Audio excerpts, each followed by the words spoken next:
I'm 18, and I live in a lower middle-class townhome complex with my divorced mom and my little brother. My mom was out of state for a week at the time, and my little brother was staying at our dad's house for the week. I don't drive, so there were no cars outside my house. 18 years old with the house to myself for a week, with a mom who was perfectly fine with me smoking weed in the house, and gave me permission to have friends over while she was gone. Every teen's dream growing up, right? Yeah, except it ended a little different than that. The first day, I came home after a 10-hour shift at the gas station I work at half a mile down the road from my house. I walk home, head into my basement, smoke a bowl, and fall asleep with my cat. A few hours later, I wake up with an uneasy feeling. It's 1 a.m. and I hear footsteps upstairs. My cat is on my bed, and my dog is at doggy daycare for a week. I hear drawers upstairs being opened and immediately grab my switchblade and dial 911. They send a squad car out, and I stay on the phone. Then I hear someone coming downstairs. With my bed just being in the basement due to the bedroom essentially being the size of a closet, I'm the first thing they'll see when they come downstairs. I jumped to my feet, dropped my phone, and drew my switchblade. The door opens, the light turns on, and a man walks in, around my age, wearing a backpack and holding a crowbar. 5'10", 140-pound scrawny and shirtless me is standing there with a mere 4-inch knife, locking my eyes with this man I've never seen before, inside my house, holding a crowbar. He jumped as high as I did when he saw me. With a surge of foolish confidence, I pointed the knife towards him and told him not to step towards me. Funny considering his crowbar had a solid foot of reach over my knife. He shouted, "What the fuck? Bro, we didn't think anyone was here. I'm not looking for a fight." I hear quick and heavy footsteps coming down and a voice saying, "Yo, what the hell are you doing here?" A second man emerges from the doorway, this one holding a pistol, and it's pointed at me once he notices me. His eyes light up, as do mine as I realize who I'm looking at. An old elementary friend that I had drifted out of contact with. I had some friends who started talking to him recently, but I heard that he turned into a recreational Xanax addict, and I didn't want to mess with that, so I never bothered getting back in contact. Turns out that's exactly why they were robbing my seemingly empty house. For Xanax money. "Josh?" he said, in a questioning voice as he lowered the gun. "Fuck, dude. I don't know what to say." At this point, the door slammed open and the police rushed in the house, eventually coming downstairs and arresting the two. It didn't even dawn on me until the cop that stayed downstairs to talk to me jokingly mentioned it, that I had a bong on my desk next to my bed, roughly an ounce of weed in the desk, and the basement had to have smelled pretty strongly. Luckily, the cop ended up being cool, and just said, "I honestly don't care. They just need to legalize it anyways. After what you've been through, you need a joint." And then with a laugh, "But I never said that to you." So yeah, I'm not a storyteller by any means, but I thought you guys would enjoy.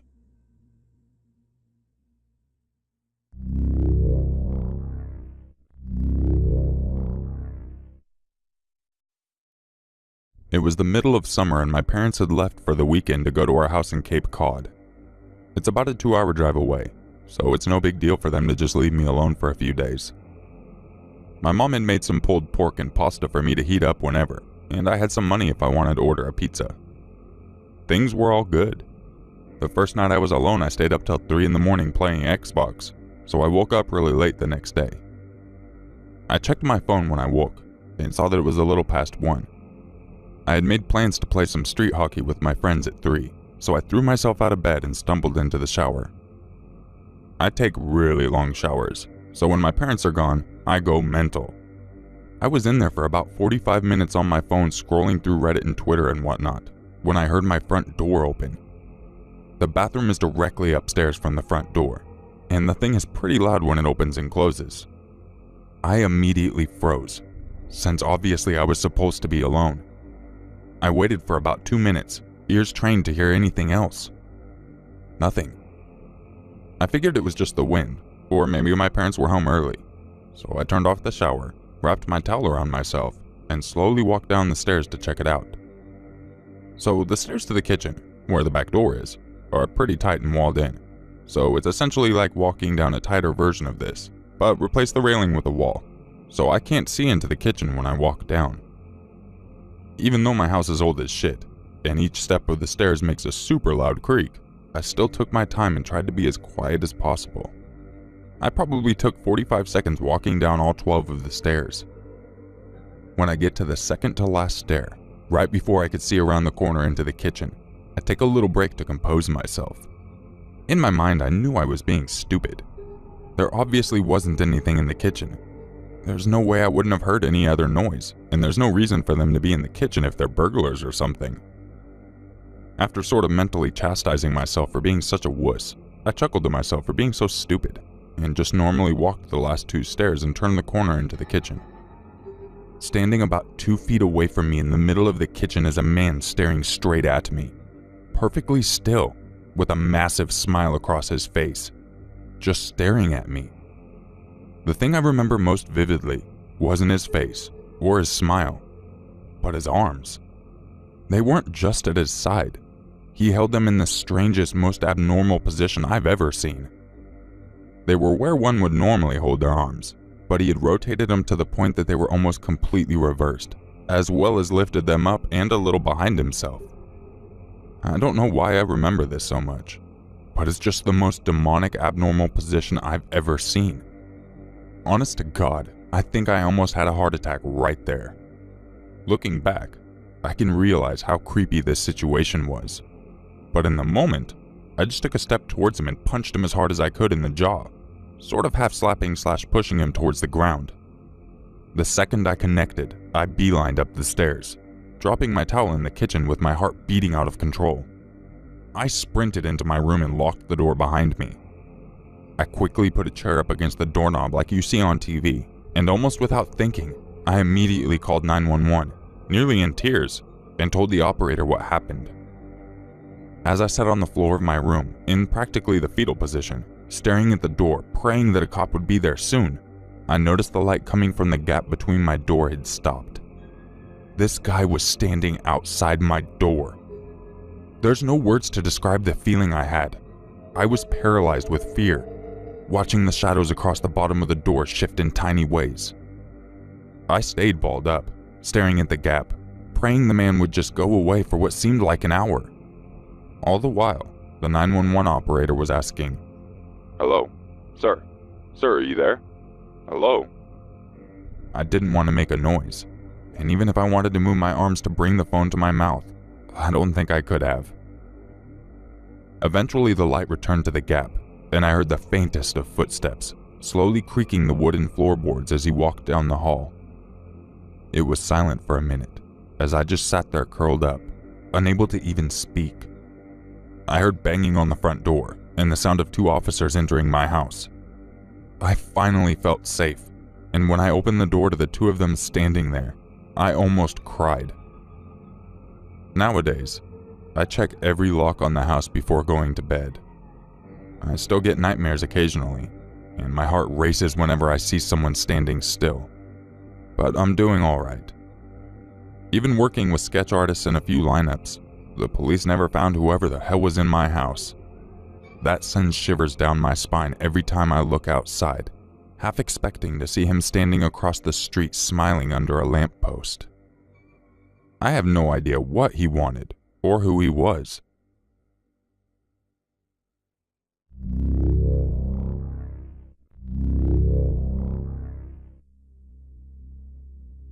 One day my older sister and I were home because of the day off school, while our mom had to go into work. This left us home alone, which wasn't really unusual. Here's some context as to the layout of our house at the time. It was positioned on a hill, so one side of our rec room had a sliding glass door to the backyard, while the other side of the room had a high window that was right at ground level. It was also a split level, so our front door was at the landing of the stairs. We were downstairs watching TV when out of the corner of my eye, I saw someone pass the sliding glass doors through the vertical blinds.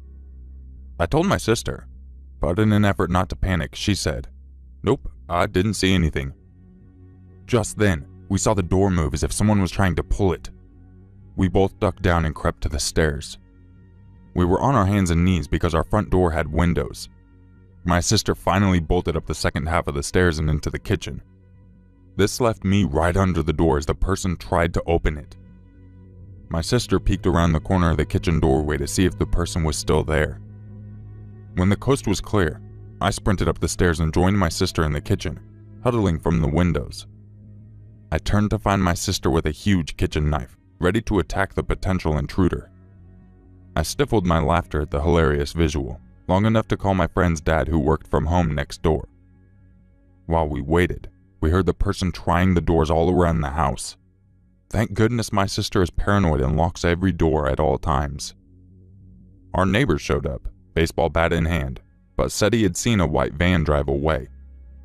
I called my mom, and she began to contact any company that came to our house, Terminex, gardeners, etc. Turns out it was the guy from Terminex, who was soon fired for this incident. There was no reason for him to try to come into our house, especially without trying to ring the doorbell first.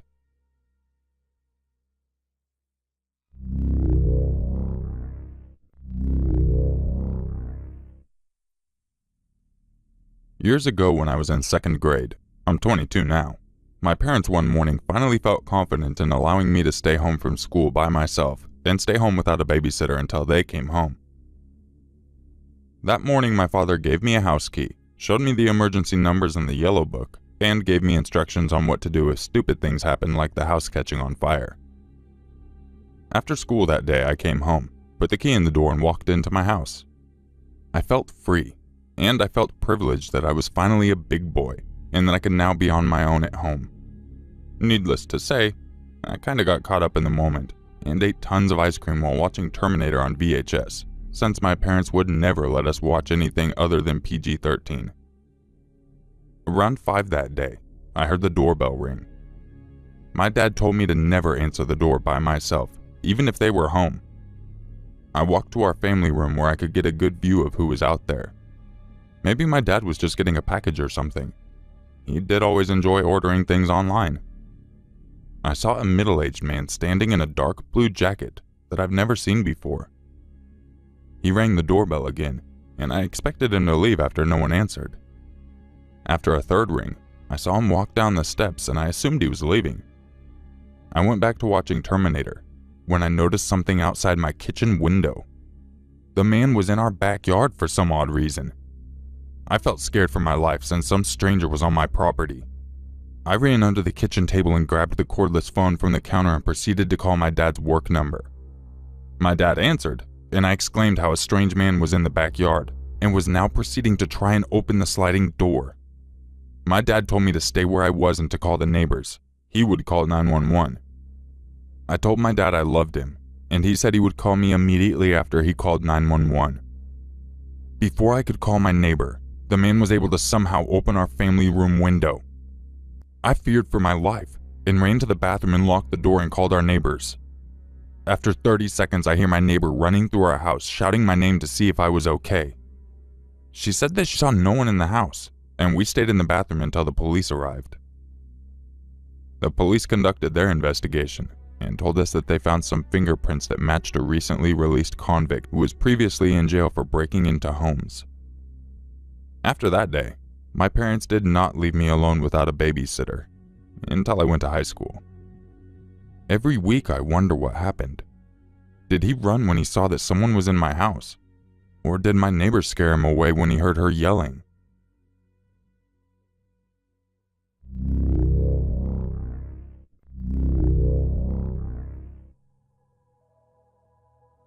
This happened a few years ago to me when I was still living in my childhood home down in California.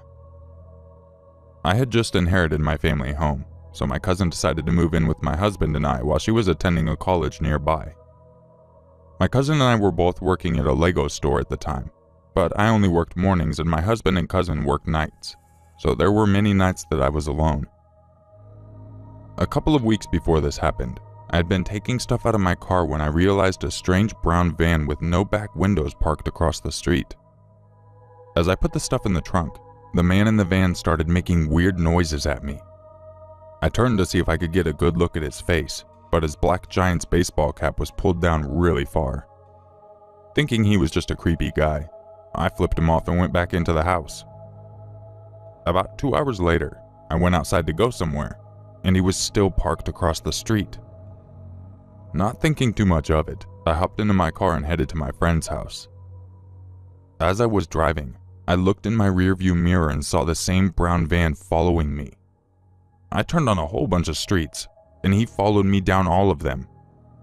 I turned onto the road that my father-in-law lived on and parked, thinking if the guy tried anything I could just run over there and be safe. When I pulled up and parked in front of my father-in-law's house, the van slowly drove by. I looked into the van, and the man put his hand in a gun position and pointed it at me, like with the index and middle finger out and thumb pointed up, and said bang, really loud. After that, he hauled ass and drove off. I had always been a little leery staying at home alone. My house had always given me the creeps because of how poorly lit it was. When I was alone at night, I usually just stayed in the kitchen because of how bright it was. I was watching a TV show on my computer when all of a sudden I hear a banging on the front door and the handle jiggling. It startled me for a moment, until I looked at the time and saw that it was around 10 p.m. and knew my cousin was going to be coming home from work about that time. I got up and opened the door, but nobody was on the porch. I shouted my cousin's name out, but there was no response. I called my cousin's cell, and immediately she said, "Oh hey, I'm on my way home from work right now." Before I could say anything else, there was 3 extremely loud bangs on the door that connected the kitchen to the garage, and the knob was shaking violently. I slammed the front door closed, locked and chained it, and ran to my room. My aunt called me while my cousin called the police, and I stayed under a blanket until my cousin arrived. When she came and got me, I was led outside to talk to the police. I was trying to explain what happened, but the officers along the side of the house were distracting me. I walked over to where they were, but one of the police officers held me back. They opened the gate and saw that the door to my garage, which we always leave locked, was wide open. All of the police in the area pulled out their guns and went into the garage, but nobody was in there. Afterwards, the police told me it was probably just some kids messing around, but if I ever get scared at home to just call them and they'll send someone out. About a week later, I was watching something in my living room with my cousin and my husband. As I was passing by the window next to my front door, I realized there was a guy wearing the same baseball cap as the guy in the van, standing outside on the sidewalk, staring at the house. When he noticed me watching, he immediately locked eyes with me and slowly gave me the creepiest smile I have ever seen. I turned and yelled for my husband to go out there, but when I turned back around, he was gone. I will say that the baseball cap in question is really generic, and a lot of Giants fans wear it, so I can't say it was the same exact guy, but it felt like it was. 3 days after that, I was home alone at night again. I was on edge, but I was trying to ignore it, telling myself I was going to be okay. I was baking cookies in the kitchen when I thought I heard a knock at my sliding glass door. My whole body tensed up and I slowly turned towards the door. The lights in the backyard were off and the kitchen ones were on, so the glare on the window made it impossible for me to see if someone was outside. Everything was silent for a few seconds before someone banged on the door again. I screamed, but felt paralyzed in fear. The person ran on the deck from the sliding glass door to the 2 windows in the living room and started knocking on them as well. They came back to the sliding glass door to knock and started trying to open the door. I finally came to my senses, grabbed my keys and ran into my car, locked myself in and dialed 911. We sold our house shortly after that, and I still have a hard time staying home alone, even though I'm 2 states away.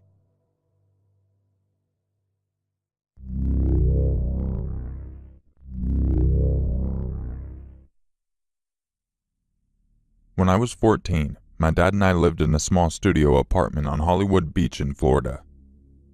We didn't really have any money, but we treated ourselves to takeout every Thursday night from the same Chinese place a few blocks away. They were family run, so the same guy came to deliver the food every time. We found out later he was the adult son of the woman who owned the restaurant. It was my job every other Thursday to answer the door and pay for the food, while my dad found something on TV for us to watch while we ate. And never once did this unassuming Asian guy ever give me a reason to feel uncomfortable. He was short and tan, with gray hair and glasses. I was friendly, but not talkative. At 14, I was still in my shy stage. We never had a conversation other than the typical hello and have a nice day. During that time, I was left home a lot. Both my dad and I felt like 14 was old enough to spend a few hours home alone in the afternoon after school. I was also very close with the woman who lived next door and her goddaughter, so I would spend a lot of time over there when my dad wasn't home. I walked home from school as well, and it was one school day afternoon, an hour or so after I had gotten home, that the phone rang. This was around 2014, so having a house phone was still really common. Ours was set up on the side table in the main room of the studio apartment. I answered it, and for a second I thought there wasn't going to be anyone on the other end, because there was a long pause. Then a sort of stammering that I couldn't understand. "This is Alan," which was barely understandable because of the heavy Asian accent. I say Asian because I'm not sure if it's okay to assume that they were Chinese just because they ran a Chinese restaurant. By now you obviously know that Alan is the Chinese delivery guy. But at this point, 14-year-old me is still confused. Who the hell is Alan? I say something along the lines of, what? And he clarifies, "Your delivery guy, Chinese delivery." Now I'm even more confused. What does Alan the delivery guy want? He goes on, "Did you order food?" We didn't, and I told him so. He's quiet for another second or so, and then asks, "Are you home alone?" My heart dropped into my stomach. I'm pretty sure I know what Alan the delivery guy wants. And yes, I was home alone, but I wasn't going to let him know that. My first instincts were to tell him that my dad was home, but his work van wasn't outside, and I realized Alan had been to our house enough over the last few years to know my dad's van, and if he drove by, he would know he wasn't home. "My uncle's here," I say, and immediately think that it's a horrible attempt at a lie, and Alan's going to know that. "Why?" I challenged him. He's quiet for a moment, then a statement, not a question. "You are home alone." I am stunned, and I have no idea what to say now. As I'm trying to think of something, "Never mind," he says, and hangs up. I'm so weirded out and scared at this point, and even though part of me thinks I actually scared him out of whatever he planned to do, another part of me says go and lock all the doors. So I do, front and back. By the time I get back to the front room from locking the back door, I look out the front window and see a car parked in our driveway. It's Alan, just sitting in his car. The windows are rolled up and lightly tinted, but I can see him behind the steering wheel, just staring at my front door. 30 seconds later, the house phone starts ringing again. I didn't answer it. Alan stays parked in the driveway for about another 5 minutes. I stand looking out the window the whole time, thinking to myself that the second he got out of his car, I was going to grab a knife from the kitchen. The house phone starts to ring one last time. I don't answer it. As soon as it stops ringing the second time, I pick it up and dial 911. I was terrified, but not because of Alan. I was afraid my dad was going to be angry with me for calling the police. It's a completely different story, but he and the law have not always been on the same side, and I was raised in sort of a subliminal aversion to the police, and the idea that anything I couldn't handle myself, my dad could handle for me. Alan drove away while I was on the phone with the 911 operator. I was in the middle of telling her he was calling my house and parked in the driveway, when he just put the car in reverse and sped down the street. The police took a statement from me when they got to my house. They sent me next door to hang out with my neighbor and her goddaughter. We sat on the front porch and I told her the story of what happened, while the officers went down to the restaurant to talk to Alan and contact my dad. In the end, Alan was able to get off with a warning by telling the officers that there was a confusion and he thought we had ordered food, which his mother confirmed. When asked why he wanted to know if I was home alone, He said he was trying to get an adult on the phone. The police told him they will have to have someone else make deliveries to customers in my area from now on, and to make sure Alan keeps his distance. In all honesty, I think it was my dad's phone call to the restaurant later that really made Alan realize he had messed up, and not the warning from the cops. He was fuming when I told him the story, as I imagine most fathers would be. He called the restaurant and spoke to the woman who owned the place first, then somehow convinced her to put Alan on the phone. What followed was one of the greatest conversations I had ever heard, even if it was only my dad's side I was hearing. Nothing makes you feel more loved than your dad in a macho protection mode. My dad threw insults that I had never heard before, and I was in middle school, a kingdom of insult connoisseurs. I knew it was a very serious situation, and I knew that my dad was really angry, but I was in the background stifling my laughter into a pillow. At one point my dad asked Alan what the hell he thought he was doing driving over here, to which Alan responded something about being lonely, and my dad said, "If I ever catch you on this street again, Alan, if I even hear you were near this street, I will make sure you're lonely for the rest of your life by ripping your dick off and choking you with it." We stopped eating Chinese after that. And rest in peace monetization.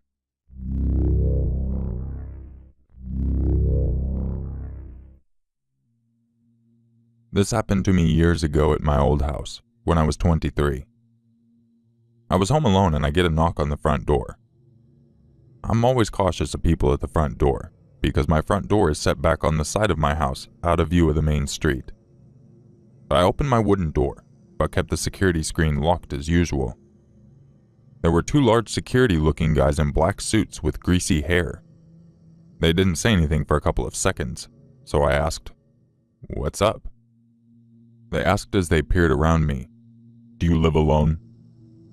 I said no, but I actually do live alone. I said that I live here with my dad and my brother. My dog was jumping around behind me, barking at the excitement of the front door.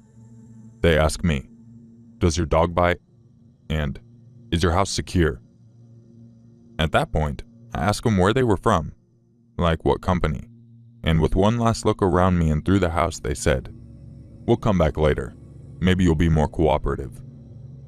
I just slammed the door shut at this point and stood there terrified.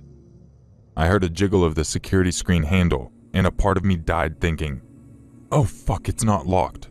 I'm dead." But it was locked, thankfully. I ran to the front window and watched them get into their car and take off.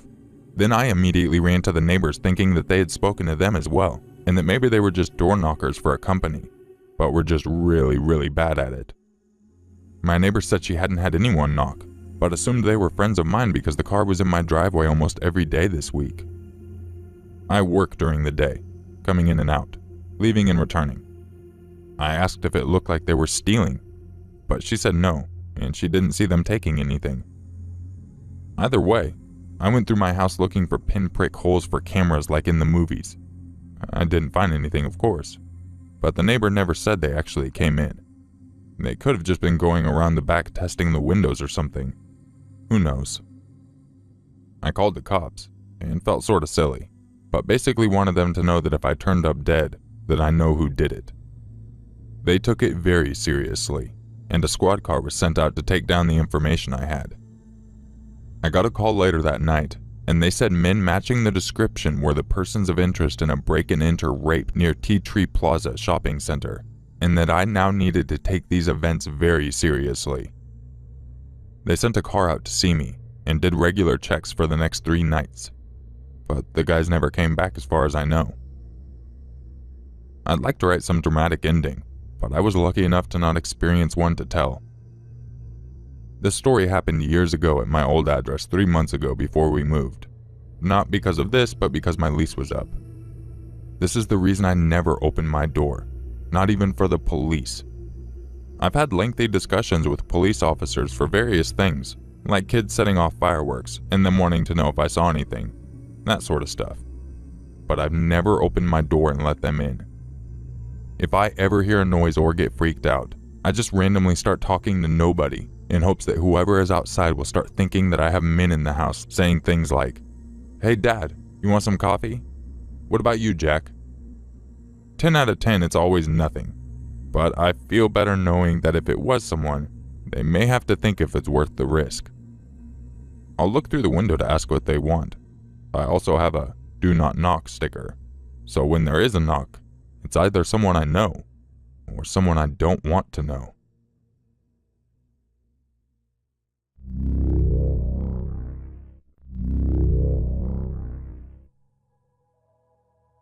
I'm afraid for my mother's safety. We reported it to the police, and they've patrolled the area a few times, but don't seem to be taking it seriously. My mom and I live alone in the rural Midwest. Closest neighbors are about a mile away. Thursday morning, my mom walked to her car to find small pieces of paper blowing around in the grass around her car, and a bag sitting on top. The notes are very disturbing and sexually graphic. Some of them imply that he is watching her, and that he can see her at that very moment. Inside the bag, 2 glass dildos. She's not a very social person. She doesn't have any enemies or friends who would do this. She reported it to the police right away. One of the neighbors drove by our house that morning and noticed a man in his 20s with rotting teeth and brown hair walking down our gravel road away from our house. They asked him his business, and he claimed to be waiting for a ride, indicating his car had broken down or something. That night, a man fitting that description knocked on our door, one that we never use. She was alone. She turned all the lights off and called the police. They didn't arrive for 45 minutes. She said he was wearing a large black cowboy hat and carrying 2 large bags. He looked similar to our neighbor's description, but this time he was close enough for her to notice freckles. A little while ago, we noticed he had been in the garage and stole 2 full cans of gas. There are a lot of outbuildings and land, trees and hills for him to hide. My house has a lot of windows. We've begun keeping the windows and doors locked and the curtains shut. I'm paranoid and terrified. My mom is mostly angry, but she shouldn't feel unsafe in her own home. What do you guys think? Why would a person do this? Update 1. Finally uploaded the pictures from her phone to Imager. It was a long process, and they're kind of blurry, but feel free to check them out. Links are in the description. Update 2. Nothing seems to be out of the ordinary this morning, but I'll keep walking around the property and thoroughly checking before I leave. I asked my brother to come home today, and he said he would. But apparently she talked him out of it now. I'm very upset that no one seems to be taking this seriously. The garage has been padlocked, but there's still a barn, corn crib, and a basement that he could easily hide in. I tried again to get her to leave, and she flat out refuses. She is convinced that because he didn't actually try to break in the house that night he knocked on the door, that he's not a threat or will give up. She doesn't want to be freaked out, and I don't blame her. But it's too late for that. This guy has been seen around town, and no one knows him, which is a red flag in itself. I want to be proactive about this, but there's only so much I can do right now. It's been so unsettling to consider all of these possibilities, but I believe it's important in a situation like this.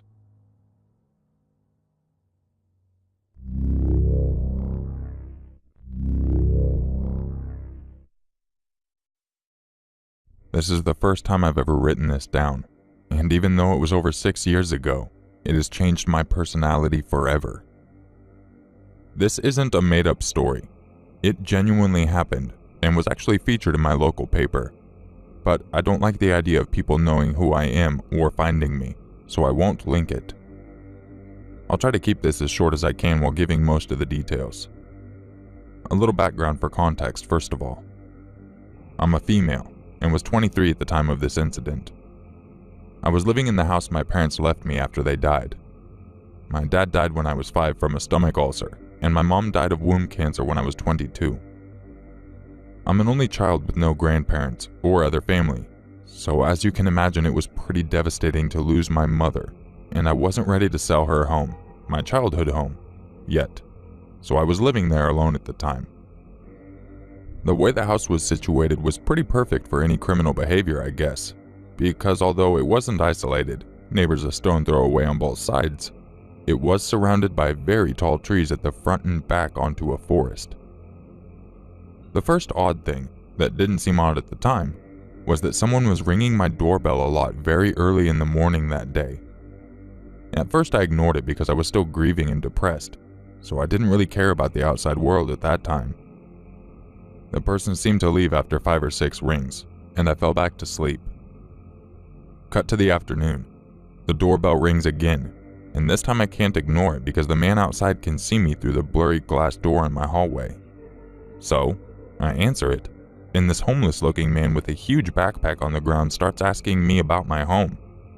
He obviously wasn't part of a company, so thinking he's an oddball trying to see how easy it was to rob my house, I politely say that I'm not interested and close the door.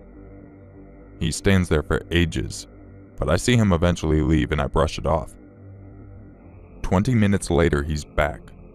Thank God I locked my doors, because I see him walk straight up to the door and start trying to open it. I shout through the glass at him and he looks shocked and says that he knew my mother. I just ignore him and call the police straight away after checking all the doors and windows are locked. While I'm still on the phone, I hear him using what sounds like tools, and getting scared that he's about to break through the door, I stand by my back door, ready to run. About 30 seconds later, I see my front door shudder and slightly open. I panic, drop the phone, smart, I know, and run as fast as I can down my garden into the woods, onto the path, and run to the neighboring street. I don't see him anywhere, so I assume he's robbing my home, and that's all he wanted. Slightly relieved, I knock on a stranger's door at random and ask them to call the police again. The police arrived to meet me in the living room of this stranger, what seems like hours later, but was probably only 40 minutes. I go to the police station and find out exactly what happened was a lot creepier than I had imagined. When the police got to my home, the man was gone, but he left a host of fingerprints and evidence, and because he was known by the police, he was picked up the next day hiding in a family campsite. He wasn't too bright, obviously, and also had a long list of mental health problems, everything from schizophrenic to manic depressive. He used a long screw-like tool to break my lock by hammering through it, and once inside he left huge carving knife marks all along the hallway, as well as muddy handprints and creepy carved out words on all 4 of the bedroom doors, which were almost all spelled incorrectly. Words like bitch, as well as the phrase, gut you. It might not sound like much, but I can't explain how scary it is to see slice marks meters long covering your hallway. He also left a large knife stabbed into one of my bedroom doors, fingerprints and all. He didn't steal anything as far as I'm aware, but he actually left a note for me that morning when I hadn't answered my door, although I never saw it because it was under a plant pot. His spelling was atrocious, so it was hard to even fully understand what the note said, but he proved he knew my full name, age, and that he knew I lived alone. Frustratingly, I wish I could say he went to prison for a long time, but in the end I think he only got around 3 years, even though he was wanted for other petty crimes, and a more serious case of rape. I've never seen him again, and since sold my old family home, but I still can't bring myself to answer the door to strangers to this day.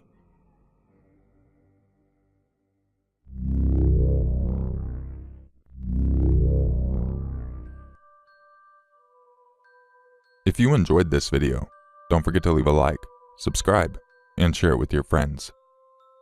If you would like a chance to have your story featured in an upcoming video, make sure you email it to yourmaker6260@gmail.com. And if you would like to gain early access to all of my videos, as well as some other cool perks, make sure you go check out my Patreon page. It's a great way for you guys to help support the channel, as well as get some cool perks.